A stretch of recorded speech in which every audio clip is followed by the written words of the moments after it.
Private hospital ਦਾ bill insurance cover करूगी कि नहीं? मुख्यमंत्री सहज योजना कार्ड हैगा, फिर कोई टेंशन नहीं, थोड़ा सारा ट्रीटमेंट कैशलेस है। बिना पैसिਆਂ ਦੇ? जी हाँ। ਹਰੇਕ ਨਾਗਰਿਕ ਜਿਹੜਾ ਹੈ ਉਹ ਮੁੱਖ ਮੰਤਰੀ ਸਿਹਤ ਕਾਰਡ ਜਦੋਂ ਬਣ ਗਿਆ ਤਾਂ ਉਹ 10 ਲੱਖ ਰੁਪਏ ਦਾ ਮੁਫਤ ਤੇ ਕੈਸ਼ਲੈਸ ਜਿਹੜਾ ਇਲਾਜ ਕਰਾਉਣ ਦੇ काबिल भी होगा, एलिजिबल भी होगा। पंजाब सरकार लेकर आई है दुनिया की पहली सेहत योजना। अब पैसे के कारण पंजाब का कोई भी नागरिक बढ़िया इलाज से वंचित नहीं रहेगा। सेहत का हक सबके लिए। कि भारतीय जनता पार्टी से कोई संविधान का उम्मीद करता है, कोई न्याय की उम्मीद करता है, कोई विकास की उम्मीद करता है, कि इस देश का उससे बड़ा कोई दुर्भाग्य नहीं हो सकता। सारे नेता अमीर होते जा रहे हैं और देश की जनता लगातार गरीब होती जा रही। देश की जनता लगातार शोषण का हम वोट देते हैं और हम उसी मंत्री के दरवाजे चाहे सत्ता पक्ष को चाहे विपक्ष हो 6 घंटे खड़े रहते हैं, हमारी सुनवाई नहीं होती। भारतीय जनता पार्टी की सरकार लोकतंत्र की हत्या कर रही, संविधान की हत्या कर रही है, प्रतिपक्ष के नेता को बोलने नहीं दे रही है। ये भ्रष्टाचारियों की सरकार है भारतीय जनता पार्टी की, अपराधियों की सरकार है, ये सरकार निकम्मी है। बड़ा दुर्भाग्य की बात है जब देश का प्रधानमंत्री चुनावी रैलियां संबोधित करता है, जब ये सीना ठोक के कहता है मैं ओबीसी समाज का बेटा हूँ। क्या नरेंद्र मोदी जी को ओबीसी समाज बेटा का वोट दिया गया था? आपको देश का नागरिक समझकर आपने कहा था हिंदू खतरे में है, ट्रंप के कहने से सीज फायर रोका गया। ये हमारे देश का बड़ा दुर्भाग्य है। यूजीसी कानून को ला करके हमारे सवर्णों के बच्चों को अपराधी बनाने का जो कानून लाया गया, इसके लिए माननीय मोदी जी को मैं बहुत बहुत धन्यवाद देना चाहता हूँ कि आपके दम हो तो 27 में सरकार बना लो, 29 में बना लो, 32 में बना लो, 37 में बना लो, खत्म हो गया खेल आपका। नमस्कार, मैं फिजा, स्वागत है आप सभी का 4 PM न्यूज। और मैं इस वक्त आ चुकी हूँ हजरतगंज के इलाके में। यहाँ पे मौजूद लोगों से बातचीत करेंगे। तो सबसे पहले आप अपना नाम बता दीजिए। प्रिंस यादव जी चलिए, जिस सवाल ये है कि जिस तरीके से सदन चल रही है सबको पता है, लेकिन राहुल गांधी को बोलने ही नहीं दिया जा रहा है। वो जो मुद्दा रख रहे हैं उसको बाइकआउट कर दिया जा रहा है। कभी मोदी जी नहीं आते हैं। अभी आज की हम खबर बता दें कि मोदी जी सदन आए ही नहीं, और वो कह रहे हैं कि हम सदन जब तक करेंगे ही नहीं, वो हम कहीं और जाके लेक्चर ले लेंगे लेकिन हम सदन नहीं करेंगे। तो जिस हिसाब से राहुल गांधी को बोलना नहीं दिया जा रहा है, कहीं ना कहीं वो एक संवैधानिक पद पे है, नेता प्रतिपक्ष है, तो उनको उतना ही हक है जितना एक पक्ष के लोगों की हक है। तो क्यों उनको रोका जा रहा है? क्या संविधान खत्म किया जा रहा है? के लिए हम कुछ नहीं कहेंगे। हमारे लिए जो समाजवादी पार्टी की है, समाजवादी पार्टी हमारे लिए सब कुछ है। हम बीजेपी के लिए कुछ कह ही नहीं सकते हैं। बीजेपी हमारे लिए क्या की है? कुछ नहीं किए है। अगर बीजेपी को देखा जाए तो एकदम जीरो है, 0 बटा सन्नाटा। बीजेपी कुछ नहीं है, जो है हमारे लिए समाजवादी पार्टी है, इससे ज्यादा कुछ नहीं। नहीं, तो सवाल ये है कि क्यों राहुल गांधी को बोला क्यों नहीं जा रहा है? क्या संविधान दिन पे दिन खत्म होता जा रहा है? एकदम नहीं, संविधान पे तो मेरा देश चल रहा है, संविधान कैसे खत्म हो? तो ये संविधान में तो ये लिखा है कि नेता प्रतिपक्ष अपनी आवाज उठा सकता है, लेकिन वहाँ पे क्या बोलते हैं, जब नेता प्रतिपक्ष बोलता है तो माइक बंद कर दिया जाता है। यहाँ तक कि छोड़ दीजिए आप मोदी जी को, छोड़ दीजिए अमित शाह को, छोड़ दीजिए ओम बिरला जो वहाँ के स्पीकर हैं वही उनको मना कर दे रहे हैं। तो फिर ये कौन से संविधान की बात हो रही है? अब कौन सी संविधान, इसको बताया जाए जो योगी बाबा की सरकार में चल रहा है। अब इससे ज्यादा हम कुछ कह ही नहीं सकते हैं। हाँ जी। आज सत्ता की आंखों में आंखें डालकर पत्रकारिता करना मुश्किल हो गया है। हम पर मुकदमे से लेकर चैनल को बंद करने तक का दबाव बनाया जा रहा है। मुश्किल दौर है, लेकिन हम हार नहीं मानेंगे। इसलिए 4 PM को ज्यादा से ज्यादा ज्वाइन करें और स्वतंत्र पत्रकारिता को जिंदा रखने के लिए जितना हो सके हमारा आर्थिक सहयोग करें। उम्मीद है कि आपके सपोर्ट से ये जंग भी हम जीत जाएंगे। जी, सबसे पहले अपना नाम बता दीजिए। विनोद राय हमारा नाम। जी, संसद में जिस तरीके से राहुल गांधी को चुप कराया जा रहा है, जब वो बोलना शुरू करते हैं तो माइक बंद कर दिया जाता है। और जिस किताब की वो बात कर रहे हैं जिसमें सीधा सीधा ये लिखा है कि जब दलवान में चीन का टैंकर आके सामने खड़ा हुआ और मोदी जी के पास जब कॉल गई कि बताइए चीन का टैंकर आके सामने टैंक आके खड़ा हो गया, अब हम क्या करें, तो मोदी जी ने यही जवाब दिया कि अब तुम्हारी मर्जी है, तुमको जो करना है कर लो, ये हमारी जिम्मेदारी नहीं है। तो जिस तरीके से जब हमारे क्या बोलते देश की बात आई, जिस तरीके से सैनिकों की बात आई, वहां से मोदी जी तो पीछे हट गए। और जब उस मुद्दे को उठाया जा रहा है, उस किताब को पढ़ा जा रहा है जिसमें खुद जर्नल ने लिखा है, आर्मी के चीफ जर्नल ने लिखा है, उसको गलत साबित करके कह रहे हैं कि हम उस संविधान को ही नहीं मानते, हम उस किताब को ही नहीं मानते। तो ये क्या तरीका है? किस तरीके से एक तरफ आप देशभक्ति के नारे लगाते हो, एक तरफ उसी देश के जब चाइना आता है अंदर घुसा जा रहा है तो उस पर आप कुछ बोल ही नहीं पा रहे हो। देखिए, उस किताब में जो 5-6 लाइन थी उसको राहुल जी पार्लियामेंट के माध्यम से देश के पटल पर लाना चाहते थे कि ये मामला जो है जनरल ने जो कोट किया है अपनी पुस्तक में, उसको सार्वजनिक करके पूरे देश को जताया जाए, सबको बताया जाए कि पूरा देश वास्तविकता की दहलीज को समझने का प्रयास भी करेगा। लेकिन राहुल जी ने जो उठाने की बात की थी, संविधान की बात आती है, तो भारतीय जनता पार्टी तो शुरू से ही 1925 से ही भारत के संविधान के विरुद्ध रही, भारत के संविधान के खिलाफ लड़ती रही, भारतीयों के खिलाफ जो है अंग्रेजों का साथ देती रही, उनका जो है सूचना भारतीयों का उनके यहाँ ले जाकर पहुंचाती रही। तो जिस दल ने शुरू से ही भारत की आजादी का विरोध किया हो, भारत के संविधान का विरोध किया हो, भारत का सिस्टम का विरोध किया हो, भारत के आवाम का विरोध किया हो, भारत में दलित शोषित पीड़ित जनता का विरोध किया हो, दुर्भाग्य इस देश का कि कल का कातिल आज हमारा भाग्य विधाता बन गया। कहने का मेरा मतलब ये है कि भारतीय जनता पार्टी से कोई संविधान का उम्मीद करता है, कोई न्याय की उम्मीद करता है, कोई विकास की उम्मीद करता है, कोई व्यवस्था की उम्मीद करता है, कोई सिस्टम का उम्मीद करता है, तो हम समझते हैं कि इस देश का उससे बड़ा कोई दुर्भाग्य नहीं हो सकता। कहने का मेरा मतलब ये है कि राहुल गांधी, वो जानती है भाजपा कि राहुल गांधी भाजपा के लिए जिन की तरह काम करते हैं। केवल राहुल गांधी से सरकार बच जाए, सरकार को बचा लिया जाए, राहुल गांधी को गुमराह कर दिया जाए, अब पूरा हिंदुस्तान को अमेरिका के चरणों में डाल दिया जाए, यही भारतीय जनता पार्टी की असली पॉलिसी है, असली मंशा है। भारतीय जनता पार्टी यही चाहती है। बहुत बहुत धन्यवाद जी। सबसे पहले अपना नाम बता दीजिए। धर्मवीर चौधरी, अलीगढ़ से बिलोंग करते हैं। जी चलिए, सवाल ये है कि एक तरफ हमारे विश्व गुरु नरेंद्र मोदी जी, कभी वक्त आता है जब संसद में खड़े होकर 6-6 घंटे वंदे मातरम पे वो डिबेट कर लेते हैं कि जिसको वंदे मातरम नहीं याद है वो देशभक्त नहीं है, मतलब ये उनका कहना है। और वहीं पे जब एक किताब जो एक आर्मी के चीफ जनरल ने लिखी है, उस किताब को वो झूठा बता रहे हैं, कह रहे हैं कि इस किताब पे संसद में कोई डिबेट ही नहीं होनी चाहिए। और वो भी जब उसमें सीधे सीधे लिखा है कि जब चीन आया, उसका टैंक सामने भारतीयों के खड़ा हो गया, भारतीय सैनिकों के सामने खड़ा हो गया, तो उसके बाद मोदी जी ने कहा कि हम कुछ नहीं कर सकते, अब जो तुम्हारी मर्जी है तुम वो कर लो। तो जिस तरीके से मोदी जी ने अपनी जिम्मेदारी से पीछे हटे और सैनिकों का साथ छोड़ा और फिर इस देश के सैनिकों का साथ छोड़ा, तो देशभक्ति कहाँ गई? फिर वो देशभक्ति कहाँ गई? वंदे मातरम याद करने को आप देशभक्ति बोलते हो, सैनिकों को अकेला छोड़ देने पे आप देशभक्ति आपकी खत्म हो गई। देखो, गुजरात का तो नेचर और कल्चर ही नहीं है देशभक्ति का। शहादत आप देख लो, कोई भी स्टेट उठा के देख लो, 10-12 साल में जो शहादत हुई है, वहाँ केवल 2 हुई हैं, और वो भी मोमडनों की। गुजरात में वो ना फौज को कोई वो करते हैं, प्रेफरेंस देते हैं, ना पुलिस को देते हैं। उनके वहाँ तो अलग ही संविधान और अलग ही वो अपने उससे चलते हैं। वो केवल व्यवसायी हैं, हर चीज में व्यवसाय देखते हैं। और भाजपा का तो ये कल्चर और नेचर आज से थोड़ा ही है, ये तो 100 साल से है, आरएसएस, बीजेपी और इनका सबका मिलके, कि ये तो वो कास्टिज्म में बांट के कहीं यादव के अपोजिट पूरी जनता को खड़ा कर देंगे, बिहार में, यूपी में भी वही काम करते हैं, मुसलमान के अपोजिट कर देंगे, हरियाणा में जाट के अपोजिट कर देंगे। बांटते खुद हैं, सारे सिस्टम को ये खुद टॉर्चर करते हैं और उसको डिस्ट्रॉय करते हैं और इल्जाम दूसरे पे लगाते हैं। अब राहुल गांधी कह रहा है, नहीं समझ रहा, अब क्यों नहीं देता स्टेटमेंट? अब जाके डिबेट करो ना, काउंटर दो उसका जो बोल रहा है। राजनाथ सिंह और दोनों के हलक सूख गए उसके, अमित शाह के। वो कह रहे हैं ये बात होनी ही नहीं चाहिए। इवन स्पीकर भी कांप गया है बैठा बैठा। नहीं, देखो, ये छुपाना नहीं चाहिए, ये सिक्योरिटी का मामला है देश की का। अगर वहां तक फौज पहुंच गई थी, अमेरिका चला रहा है, अमेरिका पीछे से जो उसकी कृषि सेक्रेटरी बोल रही है, जो उसका गृह मंत्री बोल रहा है अमेरिका का, वही काम हो आगे आ जा रहा है। कि पहले ये बोला पाकिस्तान का युद्ध हमने रुकवाया, वोट देखो प्रूफ हो गया कि उन्होंने रुकवाया। अब सारा जैसे ही फाइल आई है वो निकल के मोदी जी की, उससे जो चाहेंगे वो करवाएगा अमेरिका, और वो हर हाल में। अब नंबर किसानों का है बर्बाद होने का। 10,000 किसान तो डेली खेत बेच रहा था, नहीं समझ रहे। ये हमने बचाया आंदोलन करके, दिल्ली पे चारों तरफ से घेर के। मैं जाट हूँ, जाट कास्ट से बिलोंग करता हूँ, हमने बचाए वो काले कानून। आज वही आगे घूम के अब आ कैसे गए? जब 28 रुपए लीटर दूध आ जाएगा, मांसाहारी दूध, तो इसके 56 रुपए लीटर किसान के को कौन लेगा? वही सरप्लस में चलता है बेचारे का। 3 व्यापार करता है किसान एक टाइम में, उसमें वो सक्सेस नहीं हो पा रहा है, उसमें भूखा मरे जा रहा है। और जब 12 रुपए किलो मक्का आ जाएगी, वहां से बाजरा आ जाएगा 12 रुपए किलो, तो इसका होगा क्या?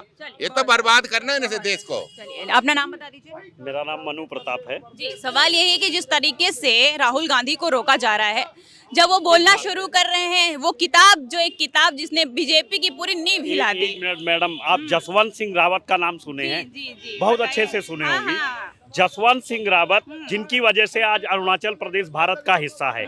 उस समय बी कृष्णा मेनन जो थे, वो देश के रक्षा मंत्री थे, नेहरू जी प्रधानमंत्री थे, और इन्होंने यूनिट से सारी सेना वापस बुला ली थी। और जसवंत सिंह रावत को जो ये कह दिया था कि इनका वो कोर्ट मार्शल भी हो गया था, लेकिन दुश्मन ने जिसे सम्मान दिया। देखिए, सेना के संबंध, सुन लीजिए, सेना के संबंध में किसी भी नेता को ये अधिकार नहीं है, चाहे वो बीजेपी का हो, चाहे कांग्रेस का हो। हमारे देश के किसानों के बच्चे सेना में होते हैं, और नेताओं और बड़े अधिकारियों के बच्चे सिर्फ मेज बजाते हैं। और हमारे यहाँ नेता दिनों दिन अमीर होते जा रहे हैं, और ये नूरा कुश्ती है, ये कुछ नहीं है। ये सारे नेता अमीर होते जा रहे हैं, और देश की जनता लगातार गरीब होती जा रही। देश की जनता लगातार शोषण का हम वोट देते हैं, और हम उसी मंत्री के दरवाजे, चाहे सत्ता पक्ष को चाहे विपक्ष हो, 6 घंटे खड़े रहते हैं। हमारी सुनवाई नहीं होती।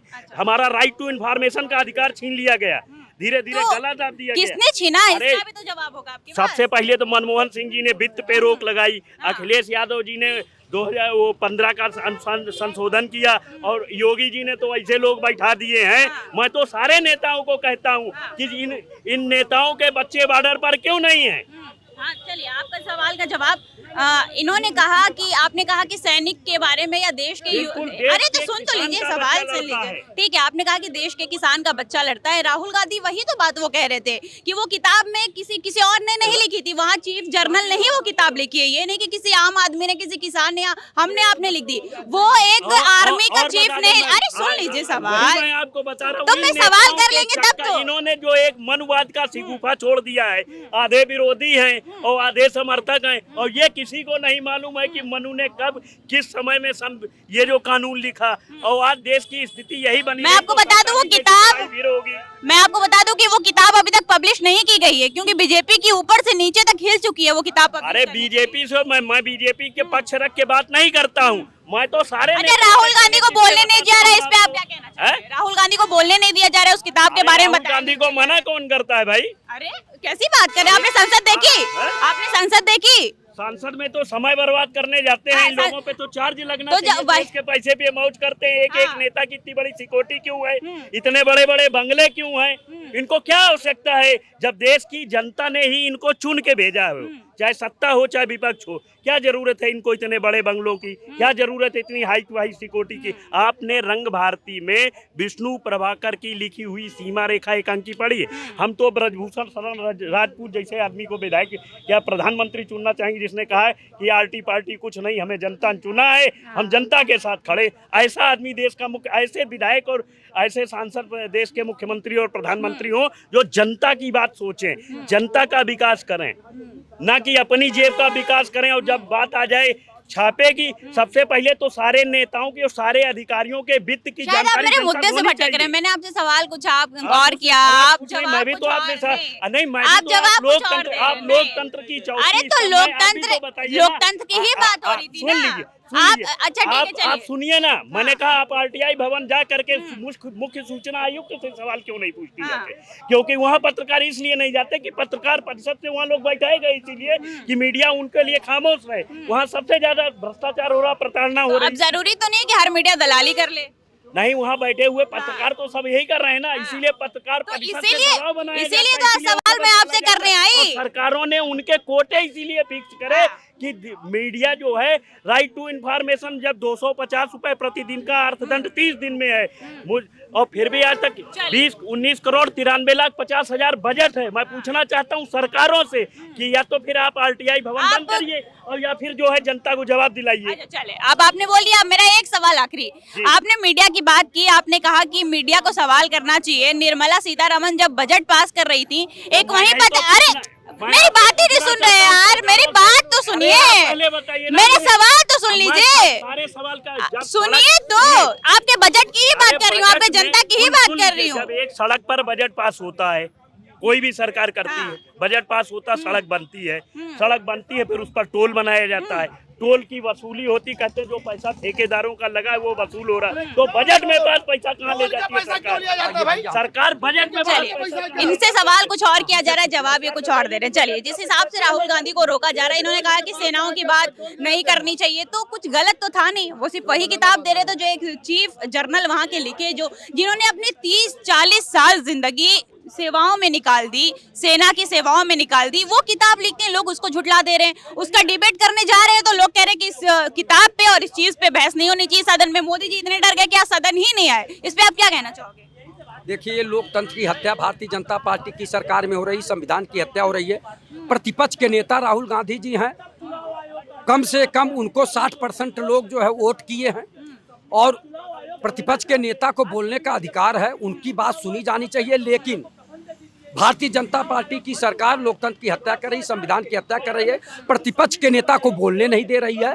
तो ये भारतीय जनता पार्टी इस समय घमंड में है, वो किसी को भी बोलने नहीं दे रही। और जहां तक राइट टू इंफॉर्मेशन की बात है, आपको बता दें, भारतीय जनता पार्टी की सरकार ने ही इसको कुंद किया है, तमाम काज ऐसे हैं निकाल दिया जिसमें हम लोग सूचना मांगते हैं तो ये कहते हैं कि आपको ये जानने का अधिकार नहीं है। आप ये बताइए, आप ये बताइए, कहते हैं प्राइवेट, आप ये बताइए, कोई अधिकारी लूट के 100-200 करोड़ रुपया रख लिया तो क्या हमको उसकी जानकारी करने का अधिकार नहीं है? कैसे भ्रष्टाचार उजागर होगा? तो ये भ्रष्टाचारियों की सरकार है भारतीय जनता पार्टी की, अपराधियों की सरकार है, ये सरकार निकम्मी है। बताइए, आप सूचना के अधिकार को भी कुंद कर दिए, उसमें तमाम काज निकाल दिए, और चुनाव आयोग से भी हम सवाल नहीं कर सकते। तमाम ऐसी चीजें हैं, जबकि हमारा जो है लोकतंत्र कहता है कि कहीं कुछ हो रहा है तो जनता को जानने का अधिकार है, तो वो तो जानकारी हमें मिलना चाहिए। लेकिन ये भारतीय जनता पार्टी की सरकार केवल कहती है एक देश एक कानून,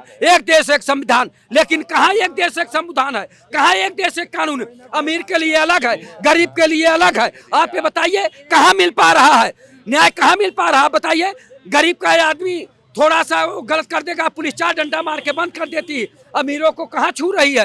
आप बताइए, कोडिन युक्त सिरप में इतना बड़ा घोटाला हुआ, क्या कर रही है सरकार? तो ये सरकार केवल कहती है 1 नेशन 1 एजुकेशन, 1 नेशन 1 इलेक्शन, कहाँ है? आप बताइए, सरकारों को आप बर्बाद करने पे तुले हुए हैं। आप बताइए, अब बंगाल पे लग गए हैं, बंगाल को हिलाने के चक्कर में पड़ गए हैं। भला हो ममता बनर्जी जी का, जो सुप्रीम कोर्ट में जो है वकील की जो है ड्रेस पहनकर उन्होंने बहस किया, ये पूरे देश में एक तरह का पत्थर की लकीर साबित हुआ कि ममता बनर्जी जी पढ़ी लिखी महिला है, सनातनी भी हैं, और वो लड़ना जानती हैं, अपने प्रदेश की जनता के हित की लड़ाई वो लड़ती हैं, चाहे ईडी हो, चाहे सीबीआई हो, चाहे चुनाव आयोग हो। जिस तरह से जनता के हक और अधिकारों को जो है रौंद रही है, उसकी लड़ाई ममता बनर्जी जी ने सुप्रीम कोर्ट में जिस तरह से बहस किया, वो काबिले तारीफ है और जनता उनका स्वागत करती है। धन्यवाद जी। सबसे पहले अपना नाम बता दीजिए। सतपाल सिंह। जिस तरीके से संसद में एक किताब ने मोदी जी और अमित शाह की हलक सुखा दी, मतलब इतना डर गए मोदी जी कि सदन में ही नहीं आए। उन्होंने कहा कि हम सदन ही नहीं करेंगे, डिबेट ही नहीं करेंगे, हम लेक्चर ही नहीं देंगे, हम भाषण ही नहीं देंगे। तो उसमें इस किताब में जो लिखा गया है, जो एक जर्नल ने लिखा है, उससे इतना क्यों डर रहे हैं? क्या जिस तरीके से संविधान को मार रहे हैं, मोदी जी देश बेच रहे हैं, तो जब वो काम कर रहे हैं तो उसको छुपा क्यों रहे हैं, सामने क्यों नहीं रख रहे हैं? अगर वो चीज उनके हिसाब से सही है तो उसको सामने क्यों नहीं रख रहे हैं? मोदी कायर है, जानू मैं तेरी कायरी, मोदी तू कायर है, जानू मैं तेरी कायरी। विपक्ष सवालों से क्यों भगता है, जनता के सवालों से क्यों भगता है, क्योंकि तो कायर है मोदी, जानू मैं तेरी कायरी। दरअसल देश के अंदर एक भगोड़ा, एक कायर प्रधानमंत्री बैठ चुका है जो विपक्ष के सवालों से भागता है। अब तो डिफेंस के सेना के अधिकारी ने आपका खुलासा किया है कि अगर समय रहते वो चीज़ें हो जाती, आप हमें ऑर्डर कर देते तो हम शायद उस पर एक्शन लेते, जो आज हमें खामियाजा भुगतना पड़ रहा है। और उसी दौरान आपको याद होगा हमारे 20 जवान भी मारे गए थे। तो कहीं ना कहीं जिस तरीके से मनोबल बढ़ा है चीन का कि एक ऐसा प्रधानमंत्री कायर प्रधानमंत्री देश के पटल पर बैठ चुका है जो निर्णय लेने में अक्षम है, देर सवेर निर्णय का जो खामियाजा हमारी देश की जनता ने और देश ने भुगता है, अगर सही समय पर उस पर कार्रवाई होती तो मुझे लगता है उसके नतीजे हमारे पक्ष में होते, मगर कहीं ना कहीं कायरता दर्शाती है। अभी कल 5 बजे का संबोधन था प्रधानमंत्री का, नहीं आया। अब देखते हैं आज कैसे आएगा और क्या बोलेगा। दरअसल कुछ समझ में नहीं आ रहा है। अब तो लोगों को भी समझ में आने लग गया है कि वाकई जो वर्तमान सरकार है वो जनता के हितों की नहीं है। अब हमको लगता है कि बदलाव के बाद ही हम कुछ हासिल कर सकते हैं, अन्यथा हमें हासिल कुछ होने वाला नहीं। चलिए, बहुत बहुत धन्यवाद। चलिए जी, सबसे पहले अपना नाम बता दीजिए। सत्यम दुबे। जी, जिस तरीके से मोदी जी की नींव हिल गई एक किताब की वजह से, जो किताब अब तक पब्लिश भी नहीं हुई है और कहीं ना कहीं उस पर सरकार ने ही रोक लगाई है कि वो किताब पब्लिश नहीं होनी चाहिए। वो पब्लिश क्यों नहीं करवा रहे हैं? क्योंकि वो एक आर्मी चीफ ने लिखी है जिसने 30 से 40 साल अपनी ज़िंदगी आर्मी की और सेनाओं की सेवा में निकाल दिया, तो वो तो झूठ तो लिखेंगे नहीं। उन्होंने सीधा सीधा लिखा कि जब गलवान में चीन का टैंक आके सामने खड़ा हुआ तो मोदी जी ने यही कहा कि हम कुछ नहीं कर सकते, तुमको अब जो करना है वो कर लो।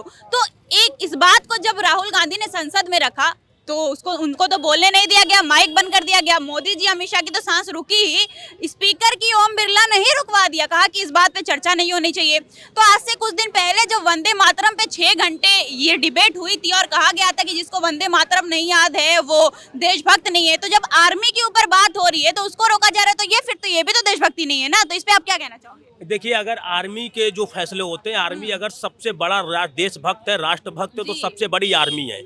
अगर आर्मी जो फाइल आपने कहा पेश करने चाह रही है तो उसको तत्काल रूप से पेश करना चाहिए। इसमें सरकार का कोई हस्तक्षेप नहीं होना चाहिए। नरेंद्र मोदी जी अपनी नाकामियां छुपाने के लिए इस तरह के काम करते हैं। अब रही बात विपक्ष की, राहुल गांधी जी विपक्ष के नेता हैं, उनको सदन में जो चीज़ें उठानी चाहिए वो भी नहीं उठा रहे हैं। सदन में होना चाहिए जो हमारी बहन बेटियों के साथ बलात्कार होता है उस पर कानून आना चाहिए, जनसंख्या नियंत्रण पर कानून आना चाहिए। राहुल गांधी जी ने आप बताइए कितने आंदोलन किए सदन के बाहर। आंदोलन देखिए, विपक्ष चाहे उत्तर प्रदेश का विपक्ष हो चाहे केंद्र का विपक्ष हो, ये दोनों निकम्मे हैं। ये लोग विपक्ष, ये सरकार की जब समाजवादी सत्ता में थी तो भारतीय जनता पार्टी, और जब कांग्रेस सत्ता में थी तो भारतीय जनता पार्टी, स्मृति ईरानी का नाम सुना होगा। जब 400 रुपया में गैस सिलेंडर हुआ था तो स्मृति ईरानी रोड पे धरने पे बैठ गई थी। ये सत्ता की नाक में दम कर देते थे भारतीय जनता पार्टी। लेकिन आज जो विपक्ष है वो आज का विपक्ष सिर्फ अपना बचना चाहता है। कोई जांच ना हो, क्या इससे पहले नहीं ईडी थी? इससे पहले भी तो थी। तो अगर नरेंद्र मोदी जी ईडी से डरा तो आप जनता को सामने आइए ना कि हम इस चीज़ की आवाज़ उठा। नरेंद्र मोदी डरा रहे हैं, नरेंद्र मोदी जी को उखाड़ फेंकेगी जनता। नरेंद्र मोदी जी कोई बहुत बड़े हिटलरशाही थोड़ा है, ये देश हिटलरशाहियों का थोड़ा है। ये देश संविधान से चलने वाला है। जनता हर 5 साल में चुनाव होता है, जनता तय कर देती है। लेकिन विपक्ष कहीं ना कहीं अपने मुद्दे से भटकती है। ये तो बात है। चलिए, आपने कहा कि विपक्ष कहीं ना कहीं अपने मुद्दे से भटकती है, तो ये तो मैं मानती हूँ कि विपक्ष कहीं ना कहीं कमजोर पड़ रहा है। लेकिन जिस तरीके से उनको सदन में बोला नहीं जा रहा है, जब वो बोलने की शुरुआत कर रहे हैं तो माइक बंद कर दिया जा रहा है। कभी ओम बिरला कहते हैं कि नहीं, इस पे डिबेट नहीं होनी चाहिए। तो फिर कहीं ना कहीं जो सरकार ने अपनी एक पावर मेंटेन की है उसको भी तो दबाया जा रहा है ना। फिर इस पे आप क्या कहना चाहोगे? देखिए, अगर आपको ये बिल्कुल सरकार की, ये सरकार तो चाहे जो भी सत्ता में अपनी नाकामियां छुपाती हैं। अब उनके पास ये संविधान, जो भारतीय जनता पार्टी संविधान की बात करती है, अगर सदन में किसी नेता को बोलने नहीं दिया जाएगा तो इस संविधान की हत्या करना होता है। आप या फिर भारतीय जनता पार्टी संविधान की बात ना करे। भारतीय जनता पार्टी का दोहरा चरित्र है। भारतीय जनता पार्टी कभी हिंदुत्व की बात करती है, कभी सबका साथ सबका विकास की बात करती है। और अभी आपने देखा यूजीसी कानून आया, इस पर भारतीय जनता पार्टी ने हिंदुओं को तोड़ दिया। एक विद्यालय में जातिवादी फैला देंगे नरेंद्र मोदी जी। और नरेंद्र मोदी जब देश का प्रधानमंत्री, जब चुनावी रैलियों में, ये बड़ा दुर्भाग्य की बात है, जब देश का प्रधानमंत्री चुनावी रैलियां संबोधित करता है, जब ये सीना ठोक के कहता है मैं ओबीसी समाज का बेटा हूँ। क्या नरेंद्र मोदी जी को ओबीसी समाज बेटा का वोट दिया गया था? आपको देश का नागरिक समझकर आपने कहा था हिंदू खतरे में है, पाकिस्तान अटैक कर रहा है, हमारा प्रधानमंत्री रोता है विदेश में जाके। नरेंद्र मोदी जी आपने क्या किया? पाकिस्तान को चाहे भारत खत्म कर दे, लेकिन नरेंद्र मोदी जी क्यों डर गए? क्या ट्रंप के कहने से डर गए थे क्या? ये क्या ट्रंप, ये देश को ट्रंप तय करेगा भारत देश में क्या होगा? जब मनमोहन सिंह जी प्रधानमंत्री थे तो अमेरिका 3% टैरिफ लगाता था। आज नरेंद्र मोदी जी की सरकार में तो नरेंद्र मोदी कहते हैं my best friend Donald Trump, 18% tariff लग रहा है भारत पर। अब 18, अब इस समय 18 लग रहा है, तो 3% अच्छा था कि 18% अच्छा था? नरेंद्र मोदी जी सिर्फ भटकाते हैं मुद्दे से। कि पाकिस्तान ने मना कर दिया, कहा कि हम भारत के साथ मैच नहीं खेलेंगे, तो कितनी शर्म की बात है बताइए कि इतने छोटे से देश ने, जिसको हम लोग कुछ मानते भी नहीं, वो भी कह रहे हैं कि हम तुम्हारे साथ मैच नहीं खेलेंगे। वही तो जो सरकार जिससे उम्मीद थी, एक पिद्दी सा देश, इतना छोटा सा देश, अगर जिस दिन नरेंद्र मोदी जी भारत का प्रधानमंत्री, भारत का गृह मंत्री, हमारी देश की महिलाओं को, हमारे देश के युवाओं को आदेश दे दें, सुबह होते ही पाकिस्तान नक्शे से नाम मिट जाएगा, पाकिस्तान बचेगा नहीं। आज हमारी आर्मी पाकिस्तान में घुस के मारती नहीं, उनको आदेश नहीं दिया जाता है। आप बताइए, हमारे जवान मरते हैं, शहीद हो जाते हैं, हमारे जवान जो शहीद हो जाते हैं, आप उस परिवार से पूछिए जिसका बेटा शहीद होता होगा, उसको पता। मेरे घर में आर्मी में है, हमें जब युद्ध हुआ था तो हम लोगों ने दिल पे पत्थर रख लिया था और कह दिया था, मार देना पाकिस्तान को, उड़ा देना, नक्शे से नाम हटा देना पाकिस्तान का। लेकिन ट्रंप के कहने से सीज फायर रोका गया। ये हमारे देश का बड़ा दुर्भाग्य है। अगर यही कांग्रेस के शासन में होता तो यही मैं खुद भारतीय जनता पार्टी का कार्यकर्ता हूँ, भारतीय जनता पार्टी की अच्छी नीतियों का प्रचार करता हूँ, लेकिन नरेंद्र मोदी जी की और भारतीय जनता पार्टी की गलत नीतियों का भी हम विरोध करते हैं। धन्यवाद जी। सबसे पहले अपना नाम बता दीजिए। अजयदीप श्रीवास्तव। डिबेट तो आपने सुनी ली होगी कि डिबेट किस बात पे हो रही है। जिस तरीके से संसद में वो किताब रोकी जा रही है, क्या मोदी जी इतना डर गए उस किताब से कि वो अब सदन में ही नहीं आ रहे हैं, वो डिबेट करने ही नहीं आ रहे? आखिर उस किताब को क्यों रोका जा रहा है? मतलब कि 3 से 4 बार 2022 में उसको एक बार पब्लिश करने के लिए नोटिस भेजी गई, हमारी केंद्र सरकार ने उस पर रोक लगा दी, कही कि हम पब्लिश नहीं कर सकते। और वो भी वो किताब किसी आम जनता या फिर किसी ऐरे गहरे नत्थु खैरे ने नहीं लिखी है, वो किसी चीफ जर्नल ने लिखी है जिसने 30 से 40 साल अपनी जिंदगी आर्मी में निकाल दी। वो जब कह रहा है कि जब गलवान में चाइना वाले आके खड़े हुए तो हमारे नरेंद्र मोदी पीछे हट गए, अपनी जिम्मेदारियों से हाथ धो लिए, तो फिर इस चीज को क्यों नहीं खोला जा रहा है? इतना क्या डर है बताइए? अपनी जिम्मेदारियों से हाथ धो रहे हैं क्या मोदी? देखिए, नरेंद्र मोदी तो नाम माता जी ने बहुत अच्छा रखा था, लेकिन हमको लगता है कि नाम अब कुछ चेंज हो गया है। जैसे कि नरेंद्र मोदी और सरेंडर मोदी, तो हम लोग अभी भारतीय जनता पार्टी की बहुत गुणगान करते थे, अंधभक्त हम थे। यहीं पे विपक्ष के लोग बोलते थे अंधभक्त, हम लोगों को बहुत बुरा लगता था। लेकिन यूजीसी कानून को ला करके हमारे सवर्णों के बच्चों को अपराधी बनाने का जो कानून लाया गया, इसके लिए माननीय मोदी जी को मैं बहुत बहुत धन्यवाद देना चाहता हूं कि आपकी दम हो तो 27 में सरकार बना लो, 29 में बना लो, 32 में बना लो, 37 में बना लो, खत्म हो गया खेल आपका। अच्छा, नहीं तो ये तो आपने दूसरा मुद्दा उठा लिया। मैंने जो बोला था कि जिस तरीके से विपक्ष को रोका जा रहा है, बात नहीं करने दी जा रही है, तो एक तरह से ये तो संविधान को भी तोड़ा जा रहा है, खत्म किया जा रहा है, क्योंकि विपक्ष में अगर जो बैठा है तो उसका तो हक है कि वो सवाल कर सकता है। संविधान की हत्या है, ये संविधान की हत्या है। अगर कोई भी व्यक्ति या कोई भी नेता अगर अपनी बात रखना चाह रहा है तो उसकी बात को सदन में सुना जाना चाहिए। तो जैसा कि आप लोगों ने देखा कि यहाँ पे मौजूद सभी लोगों ने अपनी अपनी राय रखी, और जिस तरीके से नरेंद्र मोदी एक किताब से डर गए। अब जरा सोचने वाली बात है कि एक छोटी सी किताब जिससे पूरे बीजेपी की नींव हिलाकर रख दी और विपक्ष को बोला नहीं जा रहा है, और यहाँ तक कि मोदी जी इतने डर गए कि सदन भी नहीं कर रहे हैं। अब वो कह रहे हैं कि हम सदन में डिबेट नहीं करेंगे। तो जिस तरीके से बीजेपी एक तरफ देशभक्ति के गुण गाती थी, कभी 6-6 घंटे वंदे मातरम पे डिबेट कर जाती थी, आज आर्मी पे जब बात आ रही है तो बीजेपी वाले डर जा रहे हैं, मोदी जी डर जा रहे हैं। कहाँ गया 56 इंच का सीना? आपको क्या लगता है इस पूरे मुद्दे पर? हमें कमेंट करके बताएं और बने रहिए 4PM न्यूज के साथ। तब तक के लिए नमस्कार, मिलते हैं आपसे अगली वीडियो के साथ।